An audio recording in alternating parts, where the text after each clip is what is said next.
Kami tidak membenarkan 100%, tapi kami mengapresiasi. La ilaha illallah, la ilaha illallah, la ilaha illallah, Muhammadur Rasulullah. Ya Allah, ya salam, lindungi Republik Indonesia dari bencana alam, dari perang saudara. Bismillahirrahmanirrahim. Assalamualaikum warahmatullahi wabarakatuh. Perkembangan teknologi digital di era modern secara tidak langsung mengubah kehidupan manusia saat ini. Tanpa disadari, hal ini juga berpengaruh pada postur tubuh manusia. Beberapa ilmuwan dan ahli teknologi bekerja sama untuk memprediksi bagaimana bentuk manusia di masa depan pada tahun 3000. Hasil studi direfleksikan melalui sebuah gambar olah digital 3 dimensi bernama Mindy. Dengan bentuk manusia yaitu punggung bungkuk, tangan cakar, kelopak mata kedua, tengkorak lebih tebal, dan otak lebih kecil. Namun banyak yang menilai bahwa tool free forwarding tak bisa dijadikan sumber. Gambaran mengerikan tersebut sepertinya bertujuan memberikan efek kejut, sindiran tentang ketergantungan manusia kepada teknologi saja. Bagaimana tanggapan dari Angkatan Muda Banteng Putih terkait hal ini? Mari kita simak selengkapnya. Bismillahirrahmanirrahim. Asyhadu an la ilaha illallah wa asyhadu anna Muhammadar Rasulullah. Bismillahirrahmanirrahim. Sallallahu ala Muhammad ya Rasulullah, sallallahu ala Muhammad ya Habiballah, sallallahu ala Muhammad ya Nabi Allah, sallallahu ala Muhammad ya Allah ya Rabbi salimna fil Indonesia. Bismillahirrahmanirrahim. Rabbi syrah li sadri wa yassir li amri wahlul 'uqdatam min lisani yafqahu qawli. Bismillahirrahmanirrahim. Hasbunallah wa ni'mal wakil, ni'mal maula wa ni'man nasir. Bismillah, la haula wa la quwwata illa billah. Bismillah, wa makaru wa makarallah, wallahu khairul makirin. Bismillah, subhanallah, walhamdulillah, wa la ilaha illallah, wallahu akbar. Amma ba'd, wa ya ibadallah, hayya na'budullah daiman abadan hatta yaumil qiyamah, wa insyaallah nahnu jami'an husnul khatimah. Ibda' bil basmalah, bismillahirrahmanirrahim, sallu ala nabi sallallahu ala Muhammad. Pada kesempatan ini kita membahas sesuatu yang sifatnya analitis, memprediksi, sah-sah saja dan berkah tentunya. Terlepas sindiran atau apapun namanya, yang jelas kita harus menghormati dari sudut pandang ilmu pengetahuan tentunya. Terlepas plus dan minusnya. Mari kita kaji bersama, dan seperti biasa kita akan mensinkronkan satu atau dua kata atau satu kalimat dari kitab ini agar ada sinkronisasinya. Bismillahirrahmanirrahim. Insyaallah la muhtadun. Insyaallah la muhtadun. Insyaallah la muhtadun. Bil makna kita memohon kepada Allah, dengan izin Allah tentunya kita akan diberikan sesuatu pencerahan.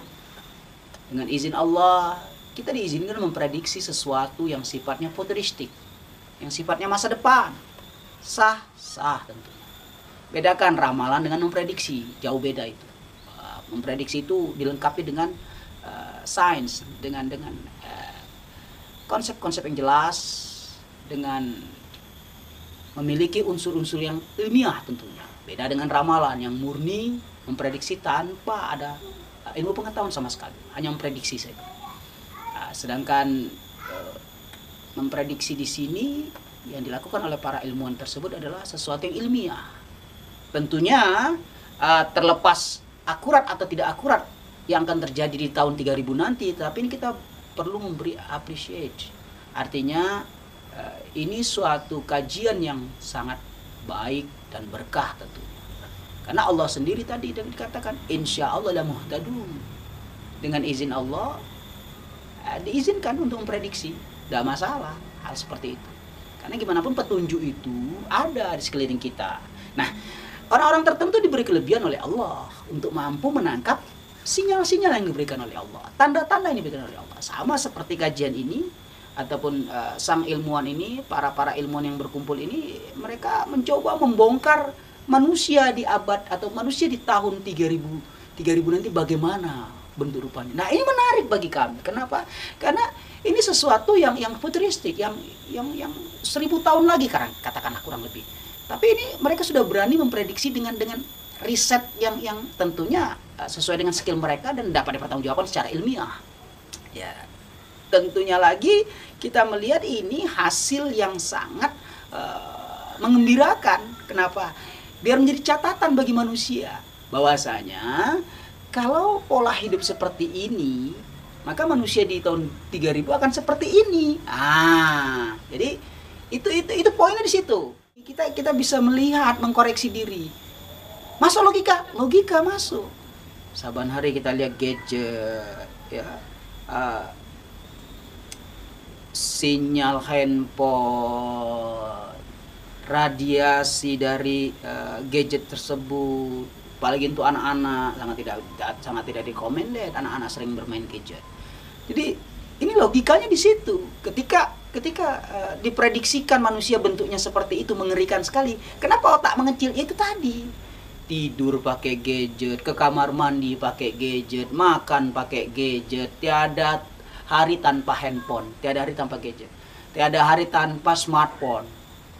Bahkan satu keluarga punya handphone semua, masing-masing sibuk dengan HP-nya sendiri-sendiri. Anak sibuk main HP, ibu sibuk main HP, bapak sibuk main HP.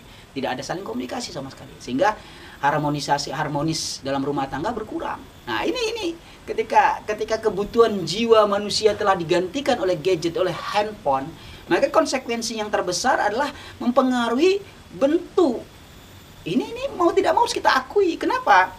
Karena dengan terpengaruhnya bentuk itu hasil dari stimulan. Melihat atau bergaul dengan handphone setiap hari, itu stimulan handphone akan bekerja. Radiasi handphone akan berefek kepada diri kita.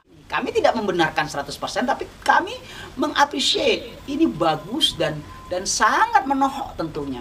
Untuk kita wanti-wanti agar generasi manusia di tahun 3000 tidak seperti yang diprediksikan oleh beliau-beliau. Nah, artinya apa? Mari kita kurangi ya kecanduan kita dalam berhandphone.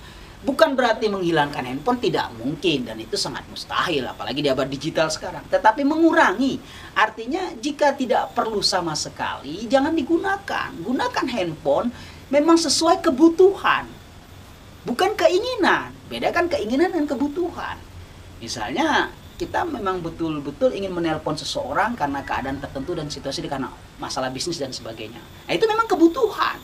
Tetapi jika bertelepon ria, bersosmed ria hanya demi untuk keinginan nafsu syahwat, itu yang merusak otak kita, merusak mata kita karena efek radiasi dari handphone itu, dan nggak bagus untuk perkembangan jiwa kita. Jadi sah-sah saja jika diprediksi manusia di tahun 3000 seperti itu bentuknya. Kenapa? Makin lama manusia dijajah, bukan sesama manusia lagi, tapi dijajah oleh teknologi. Ini yang membahayakan. Ketika teknologi sudah menjajah manusia, maka manusia rasionalitasnya akan hilang dengan sendirinya. Seperti budak, ya. Kita seperti dijadikan robot. Terbalik, yang tadinya robot kita jadikan budak, robot membudaki kita. Jika tidak bisa mengantisipasi hal-hal yang sifatnya kecanduan seperti ini. Jadi ini sangat rasional. Apapun yang terjadi di masa depan itu rahasia Allah. Tetapi tadi di kalimat tadi sudah dikatakan insya Allah la muhtadun. Ya, dengan izin Allah, memprediksi itu tidak masalah. Mendapatkan petunjuk dari segala sesuatu tidak masalah. Jadi Allah juga mengingatkan, memberikan sinyal. Kalau kamu tidak mau masuk ke lubang, maka jangan lewat jalan yang ada lubang. Nah, itu artinya sinyalnya apa? Ada lubang yang di depan kita dengan ciri-ciri, ya itu tadi. Jalannya sudah nggak benar, dari jauh sudah kelihatan ada lubang. Artinya kita sudah diberi tanda-tanda, jangan lewat jalan situ karena ada lubang. Nah, inilah pentingnya sinyal. Nah, orang-orang yang mampu menangkap sinyal, maka dia berbahagia di dunia dan akhirat kelak. Kenapa? Karena apalah tafakirun, karena mereka berpikir. Orang-orang yang berpikir itu selalu selamat, baik di dunia dan di akhirat kelak. Barakallah, walhamdulillah, sallu ala nabi.